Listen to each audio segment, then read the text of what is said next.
अगर आप सोना खरीदने की सोच रहे हैं या आपके घर में शादी ब्याह की तैयारी चल रही है तो आज की खबर आपके बेहद काम की है।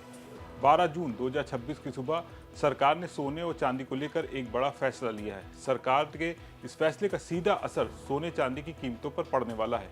इस वीडियो में हम आपको ये पूरा मामला बेहद आसान भाषा में और पूरे विस्तार के साथ बताने जा रहे हैं। नमस्कार, मैं हूं सौरभ दीक्षित और आप देख रहे हैं विस्तक।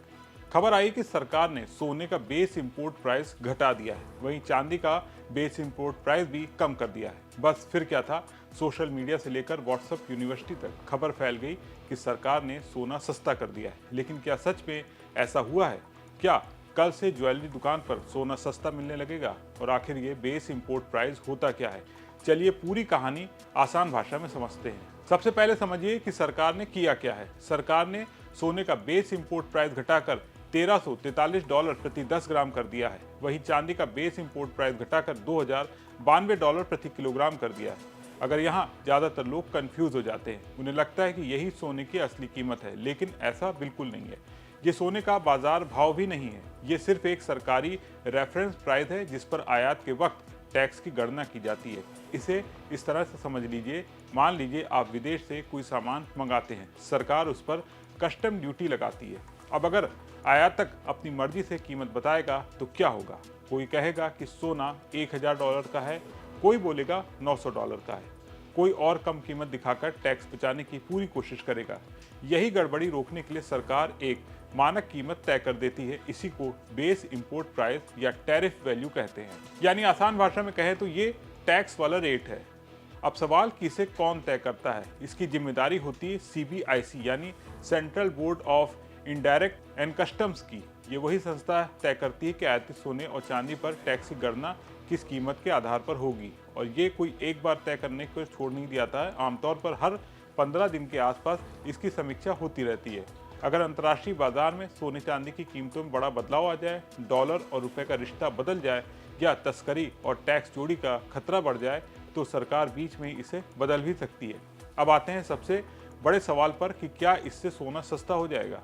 जवाब है जरूरी नहीं, यही सबसे बड़ा भ्रम है। देखिए, अब सरकार बेस इंपोर्ट प्राइस कम करती तो सबसे पहले फायदा आयातकों और ज्वेलर्स को मिलता है, क्योंकि उनकी कस्टम ड्यूटी की गणना अब कम कीमत पर होगी। मतलब उनकी लैंडेड कॉस्ट कुछ हद तक कम हो सकती है। लेकिन जो सोने का भाव आप ज्वेलरी दुकान पर देखते हैं वो सिर्फ इसी एक चीज से तय नहीं होता है, उस पर कई और फैक्टर असर डालते हैं।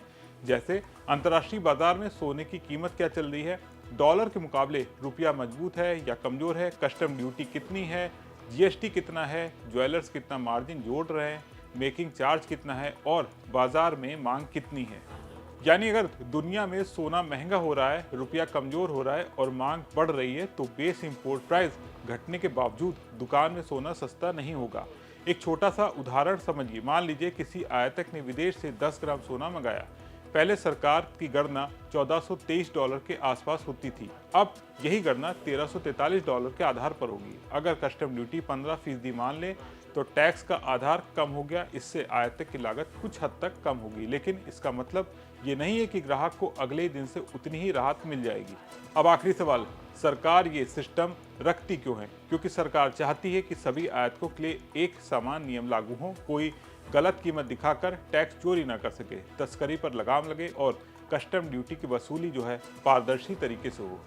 तो कुल मिलाकर सरकार ने सोना सस्ता नहीं किया है, सरकार ने सिर्फ वो सरकारी कीमत घटाई है जिस पर आयात के वक्त टैक्स की गणना होती है। इससे आयातकों और ज्वेलर्स की लागत कुछ हद तक कम हो सकती है। आगे चलकर इसका थोड़ा असर बाजार भाव पर भी दिख सकता है। लेकिन अगर आप ज्वेलरी शॉप पर जा रहे हैं तो ये उम्मीद मत कीजिए कि सोना सीधे $80 प्रति 10 ग्राम सस्ता मिल जाएगा।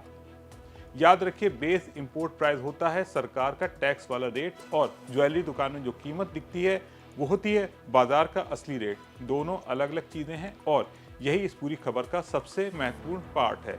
अगर वीडियो पसंद आया हो तो इसे लाइक करें, शेयर करें और बिजनेस जगत की तमाम बड़ी खबरों को देखने के लिए बने रहें विस्तक के साथ।